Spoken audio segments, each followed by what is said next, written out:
नमस्कार YouTube family, कसे आहात? आज मी तुम्हाला खूप महत्त्वाचा असा टॉपिक घेऊन आलेले आहे. आपल्या घरामधल्या ज्या वस्तू आहेत, निगेटिव्ह वस्तू आहेत, त्या आपल्याला घराच्या बाहेर काढायच्या आहेत. म्हणजे त्या गोष्टी कोणकोणत्या आहेत, त्यांनी काय होते, या सर्व डिटेल्स मी तुम्हाला या व्हिडिओमध्ये सांगणार आहे. त्यासाठी तुम्हाला हा व्हिडिओ पूर्ण बघणं खूप गरजेचं आहे. अशा गोष्टी काही असतात ना, त्याने घरामध्ये एवढी नकारात्मक ऊर्जा निर्माण होते ना, आपण कितीही पूजा अर्चा करतो, काहीही करतो, पण त्याचा आपल्यावर काहीच उपयोग होत नाही. कारण ते फळ पूर्ण त्याचं पाहिजे तेवढं पूर्ण फळ आपल्याला भेटत नाही. मग त्या अशा कोणत्या गोष्टी आहेत त्यांनी आपल्या घरात एवढी का निगेटिव्हिटी येते, त्या सर्व गोष्टी मी तुम्हाला ह्या व्हिडिओमध्ये सांगणार आहे. काही गोष्टी आहेत का त्या घराच्या बाहेर काढणं खूप गरजेचं आहे. त्या गोष्टींनी काय होतं ना, घरामध्ये इतकी निगेटिव्हिटी निर्माण होते, निगेटिव्ह ऊर्जा निर्माण होते ना. आपण म्हणतो ना, निगेटिव्ह वाईब्स घरामध्ये येतात ना. आपण जे काही चांगलं करतो ना, त्याचं फळ आपल्याला नक्कीच भेटलं जात नाही, पूर्ण भेटले जात नाही. त्यामुळे आपल्या ज्या निगेटिव्ह वस्तू आहेत, ज्या वस्तू आपल्या घरामध्ये पडलेल्या आहेत, त्या आपल्याला पहिलं घराच्या बाहेर काढून टाकणं खूप गरजेचं आहे. त्या वस्तू कोणकोणत्या आहे मी तुम्हाला आता सांगायला सुरुवात करणार आहे. स्वच्छतेशिवाय आपल्याला भक्तीचं फळ भेटत नाही, हे आम्हा सर्वांना माहितीच आहे. स्वच्छतेमध्येच श्री माता लक्ष्मीचा वास असतो. म्हणजेच आपण जे त्यामुळे आपल्याला ह्या गोष्टी सर्व करणं खूप गरजेचं आहे. स्वच्छता घरात नसेल तर माता लक्ष्मीचा घरात वास राहत नाही, हे तुम्हाला सर्वांना माहितीच आहे.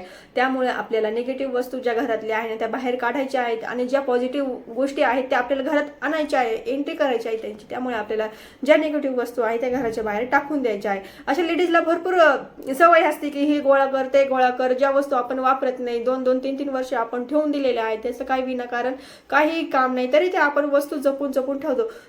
मीही त्या अशा काही गोष्टी होतात की त्या घरामध्ये जपून जपून ठेवते, पण त्या वस्तूंचा वापर होत नाही. पण मग त्या वस्तू मी आता काय करते, त्या बाहेर टाकून देते. जशी मला माहिती झाली तशी ती तुम्हाला सर्वांना माहिती. दिवाळीच्या पिरियडमध्ये काय होतं, 7-8 दिवसामध्ये देवीचा खूप मोठ्या प्रमाणात आपल्या घरामध्ये आगमन असते. त्यामुळे आपल्याला ह्या सर्व गोष्टींची खूप बारकाईने काळजी घ्यायची आहे. वसुबारसला आपण गायीची पूजा करतो, म्हणजेच त्या गायीमध्ये आपल्याला 33 कोटी देवांचा वास असतो. त्यामुळे आपण वसुबारसला गायीची पूजा करतो. धनत्रयोदशीला आपण धन्वंतरी भगवानाची पूजा करतो. लक्ष्मी पूजनाला आपण लक्ष्मीची पूजा करतो, कुबेरांची पूजा करतो. ज्यामुळे आपल्याला धनप्राप्तीचा योग लागतो. भाऊबीज आपले 7-8 दिवसापासूनच आपली दिवाळीची पूजा चालू होते. मग दिवाळीला आपण एवढं महत्त्व का देतो, कारण लक्ष्मी मातेचं आपल्या घरामध्ये एवढं मोठ्या प्रमाणावर आगमन असतं की आपण त्याकडे दुर्लक्ष करतो, ह्या बारीक बारीक गोष्टींकडे दुर्लक्ष करतो. मग ह्या कोणत्या गोष्टी आहेत, मग त्या आपल्याला बाहेर काढायच्या आहेत. त्यासाठी आपण जी पूजा अर्चा करतो त्याचं फळ आपल्याला व्यवस्थित निश्चित पूर्णपणे भेटलं जातं. ह्या अशा काही बारीक गोष्टी आहेत ना, त्याकडे आपण दुर्लक्ष करतो आणि त्याचा सगळा प्रभाव आपल्या घरामध्ये पडत असतो. म्हणजे खूप अडचणी येत असतील, खूप प्रॉब्लेम येत असतील, वादविवाद, भांडणं खूप मोठ्या प्रमाणात चालत असतील, किंवा हॉस्पिटलाइज म्हणजे आपण सतत आजारी पडणं, अशा सर्व गोष्टी असतात की त्या आपल्या मूळ घरापासूनच चालू होतात आणि त्या गोष्टींकडे आपण लक्ष देत नाही. मग ह्या सर्व गोष्टींकडे आपण लक्ष दिलं तर ह्या गोष्टी आपल्या घरामध्ये नक्कीच होणार नाही आणि लक्ष्मीचा वास आपल्या घरामध्ये राहतो.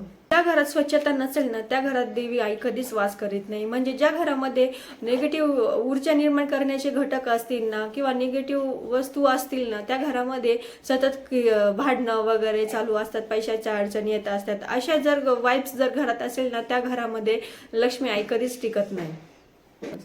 त्यासाठी ना आपल्याला ह्या सर्व गोष्टी करणं खूप गरजेचं आहे. आपलं नशीब चमकावण्यासाठी, आपल्या मागे लागलेले दारिद्र्य दूर करण्यासाठी ह्या सर्व गोष्टी आपल्या करणं खूप गरजेचं आहे. देवांचे जुने कपडे, तुटलेल्या वस्तू, तुटलेली समय, फाटलेले कपडे, हे सर्व आपल्याला आधी बाहेर काढायचे आहेत. त्यानंतर जर तुटक्या फुटक्या मूर्ती, फोटो असतील तर ते अजिबात पूजू नका. त्याने काय होतं की आपल्या दोष कमी होण्यापेक्षा ते आणखीन वाढतात. ते आपण जी सेवा करतो ते फलच पावल्या जात नाही. त्यामुळे आपल्याला घरातल्या तुटक्या फुटक्या ज्या मूर्ती, फोटो असतील ना, ते आपल्याला विसर्जित करायचे आहे. त्यानंतर दुसरं आहे आपलं किचन. ज्या किचनमध्ये आपण अन्न शिजवतो, करतो, खातो, ते किचन आपलं एकदम स्वच्छ आणि क्लीन राहिलं पाहिजे. त्यामुळे काय होतं, आपली जी अन्नपूर्णा देवी असते ना, ती आपल्यावर आशीर्वाद भरून देत असते आणि त्या देवीचा आपल्याला आशीर्वाद राहण्यासाठी, टिकवण्यासाठी आपल्याला किचन आपलं एकदम स्वच्छ ठेवणं खूप गरजेचं आहे. आपल्या किचनमध्ये बुरशी आलेली लोणचे, किडलेले कडधान्य, चटण्या असं काही असेल ते लगेच काढून टाका. त्याचबरोबर तुटले फुटलेले बरण्या असतील, तुटक्या प्लेटी असतील, असं तेही काही ठेवू नका, कारण त्याने आपल्या घरामध्ये लक्ष्मीचा वास राहत नाही. अन्नपूर्ण लक्ष्मी आपल्यावर नाराज होते. तुटक्या फुटक्या वस्तू तर अजिबात वापरू नये. त्यानंतर मांसाहार दिवाळीच्या पिरियडमध्ये तर अजिबातच करू नये. किमान 10-12 दिवस तरी कोणी मांसाहार करू नये, कारण की ह्या 10-12 दिवसामध्ये आपण लक्ष्मीची पूजा करतो, अर्चा करतो. तो फलस पावण्यासाठी आपल्याला मांसाहार पूर्ण वर्ज्य करायचा आहे. त्यानंतर तो मांसाहार फ्रीजमध्ये आपले अंडे वगैरे काही असेल ते बाजूला करून काढून टाका, कारण फ्रीज सुद्धा आपल्याला एकदम स्वच्छ असतं. आपण त्या फ्रीज मधले काही असलं तरी अन्न खातो आणि त्या निगेटिव्हिटी त्या अन्नामध्येही निर्माण होते. त्यामुळे फ्रीजमध्ये काही अंडे वगैरे असेल तेही ठेवू नका. त्यानंतर आपल्याला आपल्या जेवढ्या रूम असतील, 1 असो 2 असो 10 रूम असो कितीही रूम असो, आपण जरी भाड्याने जरी राहत असेल तर आपल्याला घर स्वच्छ ठेवणं खूप गरजेचं आहे. प्रत्येक रूमचं शुद्धीकरण करणं गरजेचं आहे. गोमूत्र असो किंवा गंगाजल असो ते शिंपडणं गरजेचं आहे. त्यानंतर महिलांचं सगळ्यात आवडीची गोष्ट म्हणजे कपडे हे जर तुम्हाला येत नसतील, तंग होत असतील किंवा फाटलेले असे कपडे तुम्ही अजिबात ठेवू नका. कपाटामध्ये अजिबात ठेवू नका. त्याची काहीतरी सोय करून टाका, म्हणजेच एखाद्याला दान करा. कपडे दान करणं म्हणजे अतिउत्तम. सगळ्यात श्रेष्ठ दान म्हणजे अन्नदान आणि कपड्याचं दान. जर तुम्हाला ते कपडे दान करायचे असतील तर ते कपडे तुम्ही धुवून मगच ते दान करा. असे कपडे असतील तर ते तुम्ही कपाटात ठेवू नका. त्यानंतर येतं अडगळीचं सामान म्हणजे आपल्या घराला लॅप वगैरे असतात बघा, त्या मध्ये आपण वर्षानुवर्ष आपण त्या वस्तूंना हातही लावत नाही, असं ते अडगळीचं सामान असतं. जर आपण त्या वस्तू वापरत नसेल तर ते आपण त्याची काहीतरी विल्हेवाट लावणं खूप गरजेचं आहे. अशा अडगळीच्या सामानमध्ये नकारात्मक ऊर्जा खूप मोठ्या प्रमाणात तयार होत असते. आपण खाली घर किती स्वच्छ ठेवा, त्याचा काहीच उपयोग नाही. जर तुमची निगेटिव्हिटी जर तुमच्या अडगळीच्या सामानातून मोठ्या प्रमाणात तुमच्या घरावर पडत असेल तर त्या घर स्वच्छ ठेवण्याला काहीच अर्थ राहत नाही. त्यामुळे तुमच्या अडगळीच्या सामानाची खरंच व्यवस्थित विल्हेवाट लावा, जेणेकरून तिथून जी नकारात्मक ऊर्जा आहे ती आपल्या घरावर परिणाम करता कामा नये. काचा म्हणजे कपाटाच्या काचा असो किंवा आपल्या खिडकीच्या काचा असो, छोटेसे आरसे असो, तुटक्या फुटक्या बरण्या असो, प्लेट्स असो, वाट्या असो, अशा कोणत्याही वस्तू असेल तर त्या अजिबात घरात ठेवू नका, कारण की त्या वस्तूंमध्ये निगेटिव्हिटी आकर्षित करून घेण्याची खूप मोठी शक्ती असते. अशा वस्तूंमध्ये निगेटिव्हिटी म्हणजे आपण म्हणतो ना, नकारात्मक ऊर्जा खूप मोठ्या प्रमाणात बाहेर पडल्या जाते किंवा आकर्षित करून घेते. काचांमध्ये खूप अशी निगेटिव्ह शक्ती असते, जेणेकरून आपल्या घरावर त्याचा खूप मोठा परिणाम होऊ शकतो. म्हणून अशा गोष्टी घरापासून दूर राहू द्या. तुटलेल्या वस्तू, अशा काचा वगैरे घरामध्ये अजिबात ठेवू नका. त्याची व्यवस्थित विल्हेवाट लावा. त्यानंतर येतो आपला मुख्य दरवाजा. ही खूप महत्त्वाची गोष्ट आहे. आपल्या सर्व घरावर परिणाम करणारा असतो तो आपला मुख्य दरवाजा. असा साफ छोटा का असाना, असं नाही का खूपच मोठा पाहिजे, चांगलाच पाहिजे. छोटा का असाना पण तो व्यवस्थित असला पाहिजे. त्यावर स्वास्तिक काढलेलं पाहिजे. त्याचा जर आवाज कर लावताना उघडताना जर आवाज येत असेल तर तो व्यवस्थित रिपेअर केला पाहिजे. त्याची कडी कोंडे व्यवस्थित असले पाहिजे. अशा प्रकारे आणि आपण जे दरवाजाला तोरण लावतो त्यामध्ये आपल्याला कवड्यांचे तोरण लावणं खूप अतिउत्तम आहे. त्यामुळे लक्ष्मी माता आकर्षित केल्या जाते कवड्यांमुळे. किंवा आपण जे फुलं लावतो, हार लावतो दरवाजाला तोरण म्हणून, तेही व्यवस्थित ताजे असले पाहिजे. आणि आपल्याकडे कोणत्याही प्रकारचे तोरण असो लावलेला असो तो व्यवस्थित महिन्याला असो 15 दिवसाला असो ते धुतलं गेलं पाहिजे. अशा प्रकारे आपला मुख्य दरवाजा हा खूप साफ सफाईदार असला पाहिजे. इलेक्ट्रॉनिक वस्तू म्हणजे बंद पडलेले रेडिओ असो, टीव्ही असो, काहीही असो इलेक्ट्रॉनिक. साधा छोटासा एक आयपॅड जरी असला तोही बंद इलेक्ट्रॉनिक मध्येच येऊन जातो. किंवा लाईट माळ्या असो, उडालेले बल्ब असो, अशा कोणत्याही गोष्टी आपल्या घरामध्ये ठेवू नये. त्यानेही खूप मोठ्या प्रमाणात निगेटिव्हिटी घरामध्ये तयार होते. आणि त्यानंतर परत येतं तुटलेलं कपाट असो, लाकडी कपाट असो, ते एक तर तुम्ही रिपेअर करून घ्या, नाही तर ते घराच्या बाहेर टाकून द्या. त्याने सुद्धा आपल्या घरामध्ये खूप मोठ्या प्रमाणात निगेटिव्हिटी निर्माण होते. त्यानंतर येतं आपल्या घरामध्ये आहे बंद घड्याळ ही आपल्या घरावर खूप मोठ्या प्रमाणावर निगेटिव्हिटी निर्माण करण्याचा प्रयत्न करते. बंद घड्याळ म्हणजे आपल्या पूर्ण प्रगतीला थांबण्याचा मार्गच असतो.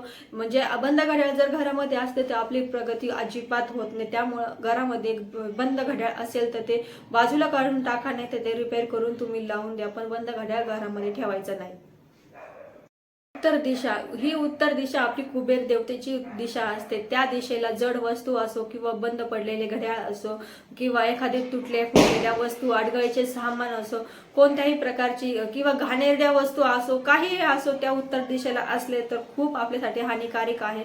कारण की जे आपल्या खूप आपण काय म्हणतो ना, आपण धनहानीमध्ये प्रवेश करतो. आपल्याला खूप मोठ्या प्रमाणात धनहानी होऊ शकते. आपल्याकडे येणारा पैसाच थांबवू शकतो. आपण कितीही कष्ट करू पण पण तो आपल्याला पुरत नाही. अशा प्रकारचे खूप मोठ्या प्रमाणावर आपली धनहानी होऊ शकते. त्यामुळे आपली उत्तर दिशा खूप क्लीन असली पाहिजे. कोणत्याही प्रकारची जड वस्तू त्या भिंतीवर असो किंवा त्या बाजूला असतो राहता कामा नाही. तो कोपरा असो, उत्तर दिशा असो, एकदम स्वच्छ नीटनेटकाच असला पाहिजे. त्यानंतर येतं लॉकर. लॉकर म्हणजे असं खूप टीव्हीत बघतो असं लॉकर नाही की जिथे आपण थोडेसे पैसे ठेवतो, तिथं आपण सोन्याचे दागिने ठेवतो, अशी जागा म्हणजे ती आपण लॉकर, त्या वस्तू त्या जागेला लॉकर म्हणू शकतो. ती जागा आपली स्वच्छ आणि क्लीन असली पाहिजे. त्या लॉकरमध्येही धनप्राप्तीचं खूप आकर्षण केलं जातं. म्हणजे लक्ष्मी माता त्या ठिकाणी खूप आकर्षित असते. त्यामुळे ती जागा आपली खूप क्लीन असली पाहिजे. आणि आपण दसऱ्याच्या वेळेला मी तुम्हाला 2.5 पानांचं महत्त्व सांगितलेलं आहे. त्या ठिकाणी आपले 2.5 पानं असलेच पाहिजे. त्याने आपले धनमातेला आकर्षित करण्याची खूप मोठी शक्ती असते. त्यानंतर येतं आपलं दुकान, पार्लर, बुटीक, काहीही असो, आपली कोणतीही बिझनेस करण्याची जागा असो, तिथलं लॉकर हे आपलं क्लीन असलं पाहिजे. लॉकर बरोबर आपलं सर्व दुकानही क्लीन असलं पाहिजे, पार्लरही क्लीन असलं पाहिजे, बुटीकही क्लीन असलं पाहिजे. क्लीन असेल तरच आपल्याकडे धनाची प्राप्ती होते, नाही तर होत नाही. त्यामुळं जिथं स्वच्छता तिथं लक्ष्मी नांदते असं म्हटलं जातं. त्यामुळे ह्या जागेवरही आपली स्वच्छता असणं खूप गरजेचं आहे. आपल्याला सवय असते, कोणी चप्पल वापरतं, कोणाला 1-1, 4-4, 5-5 जोड असतात. पण जे आपण वापरत नाही, जे तुटलेले आहे, एक तर तुटलेले असेल ते नीट व्यवस्थित करून आणा, नाही तर डायरेक्ट ते घराच्या बाहेर टाकून द्या. कारण की त्यामध्ये निगेटिव्हिटी म्हणजे नकारात्मक ऊर्जा घरामध्ये प्रवेश करण्यासाठी खूप मोठ्या प्रमाणात असते. त्यामुळे त्या घरामध्ये अजिबात ठेवता कामा नये. झाडं म्हणजे सगळ्यांनाच बसवायला आवडतात, घरात असो किंवा बाहेर असो. घरामध्ये जरी झाडं असेल तर ते झाडांची पानं पिवळे होता कामा नये. जरी झाले असेल तर लगेच काढून टाकायचे किंवा वाळलेले झाडंही घरामध्ये ठेवायचे नाही. त्याने सुद्धा घरामध्ये निगेटिव्हिटी येण्याचे खूप मोठे प्रमाणावर चान्सेस असतात. त्यामुळे सुकलेले पान असो, पिवळे पडलेले पान असो, लगेच आपण ते काढून फेकून दिले पाहिजे. दिवाळीच्या दिवसांमध्ये अजिबात भांडणं, वाद विवाद असं होता कामा नये, क्लेश होता कामा नये घरामध्ये. कारण की ज्या दिवशी देवी नांदत असते, दिवाळीच्या पिरियडमध्ये 10-12 दिवस आपल्या घरामध्ये देवी नांदत असेल, अशा वेळामध्ये घरामध्ये कटकटी, भांडणं, वाद विवाद असेल तर देवी आपल्या घरातून लवकर काढता पाहिजे. त्यामुळे ह्या दिवसांमध्ये एकदम सुखासुखी आनंदाने दिवस काढायचे आहे. आणि ह्या दिवस नाही, वर्षभरही आपल्याला आनंदाने राहायचं आहे, एकमेकांना समजून घ्यायचं आहे. या दिवसांमध्ये तुम्ही सकाळी लवकर उठण्याचा, ब्रह्ममुहूर्तावर म्हणतो आपण, लवकर उठण्याचा प्रयत्न करा. किंवा तुम्ही खूप लवकरही उठू नका. काही कोणी सर्व्हिस वगैरे अशा गोष्टी आपण समजू शकतो, पण किमान 7 वाजेपर्यंत तरी उठण्याचा प्रयत्न करा. लहान मुलं असतील, म्हातारी माणसं असतील, आजारी व्यक्ती असतील, यांना आपण समजून घेऊ शकतो, पण किमान 7 वाजता आपण तरी उठण्याचा प्रयत्न करावा. ह्या दिवसांमध्ये आपण किंवा ह्या दिवसांमध्ये नाही, इतर वेळेला सुद्धा संध्याकाळचा कचरा आपण काढायचा प्रयत्न करायचा नाही. जर लहान मुलं असतील, घरामध्ये खूप कचरा केला असतील तर ते आपण कचरा बाजूला लोटून द्यायचा, पण तो कचरा संध्याकाळच्या वेळेला बाहेर काढायचा नाही. ज्या लक्ष्मीचा येण्याचा टाइम असतो त्यावेळेला आपण जर कचरा बाहेर काढत असतो, त्यावेळेला लक्ष्मी कचऱ्याबरोबर आपल्या घरातून बाहेर काढता घेते. त्यामुळे संध्याकाळी कचरा काढणं टाळा. दुसऱ्या दिवशी तो फेकून द्या, पण त्या दिवशी कचरा काढू नका. रोज तुम्ही फरशी पुसताना फरशीच्या पाण्यामध्ये फिनाईल बरोबर मिठाचे काही खडे टाकायचे किंवा साधं बारीक मीठ असेल तरी चालेल, ते टाकायचं. त्यामध्ये नकारात्मक ऊर्जा बाहेर काढण्याचा खूप मोठ्या प्रमाणावर शक्ती असते. त्यामुळे निगेटिव्हिटी कमी करण्याची खूप मोठी पॉवर मिठामध्ये असते. त्यामुळे रोज आपल्या फरशी पुसण्यामध्ये फिनाईल बरोबर मिठही टाकणं खूप गरजेचं आहे. उत्तर दिशा, वायव्य दिशा ही लक्ष्मी मातेची किंवा कुबेरांची दिशा असते. त्यामुळे आपल्याला ही दिशा स्वच्छ ठेवणं खूप गरजेचं आहे. आपल्याच घराचा एक भाग म्हणजे टॉयलेट बाथरूमही आपल्याला खूप स्वच्छ ठेवायचं आहे. जर आपलं टॉयलेट बाथरूम खूप घाणेरडं वगैरे असेल तर यामधून खूप मोठ्या प्रमाणावर निगेटिव्हिटी म्हणजे नकारात्मक ऊर्जा आपल्या घरात प्रवेश करू शकते. त्यामुळे आपलं घराबरोबर आपलं टॉयलेट बाथरूमही स्वच्छ ठेवणं खूप गरजेचं आहे. दिवाळीच्या दिवसांमध्ये रांगोळी तुम्ही रोज काढा. खूप किमान मोठीही नाही, पण छोटी का होईना तुम्ही रांगोळी काढू शकता. आणि त्याबरोबर तुळशी मातेच्या वृंदावनाजवळ तुम्ही तुमच्या अंगणामध्ये मुख्य दरवाजामध्ये तुम्ही रांगोळी, शेणसडा वगैरे, हळदीचं लेपन दरवाजामध्ये करा. याने आपल्यामध्ये खूप पॉझिटिव्हिटी घरामध्ये येत असते. तर आपल्या घरामध्ये सुख, समृद्धी, आनंद खूप भरभराटीनेही येते. आनंदात अडगळ असणं म्हणजे वास्तुशास्त्रानुसार खूप मोठी घातक अशी गोष्ट आहे. त्यामुळे घरात अडगळीच्या वस्तू असेल तर पहिल्या उचलायच्या आणि बाहेर टाकून द्यायची, त्याची विल्हेवाट लावायची, ती घरात वस्तू ठेवता कामा नये. ह्या अशा छोट्या छोट्या गोष्टी असतात ज्याकडे आपण दुर्लक्ष करतो, पण ह्या दुर्लक्ष करण्यामागेच आपल्या घरामध्ये वादविवाद असो, भांडणं असो, पैशाची कमतरता असो, दुखणे असो, या गोष्टी आपल्या घरामध्ये प्रवेश करतात. म्हणजे नकारात्मक ऊर्जा प्रवेश करते.